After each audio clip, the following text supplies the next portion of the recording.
I'll show you in this video how you can add text behind an object in Premiere Pro. So let's jump right into this video now without wasting any second. Now this method is great, just so you know, but make sure you have the background, the foreground. The color of the foreground is different from the color of the background. So now let's go to Premiere Pro. I have here this video. As you can see, the color is pretty visible and it's not really combined mixed with other colors, so there's this color for the background.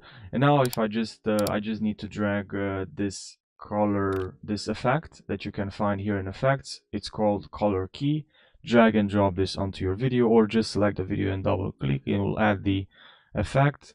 Now here we have this effect. Now I'm just gonna click on this and select the background, and down here I'll just decrease the color tolerance, and you can see that what it's doing. Just make sure here you hold option and you drag up, because between those videos, first one here at the top, we can just remove this effect. Actually, we're gonna have to remove the effect for the one that at bottom, sorry. And now we're just gonna need to add our text. Let's add our text here.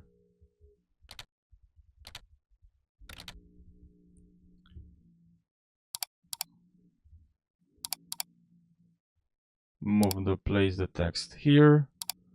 I'm just gonna increase the text size, position the text here, and as you can see, the text now is already behind this.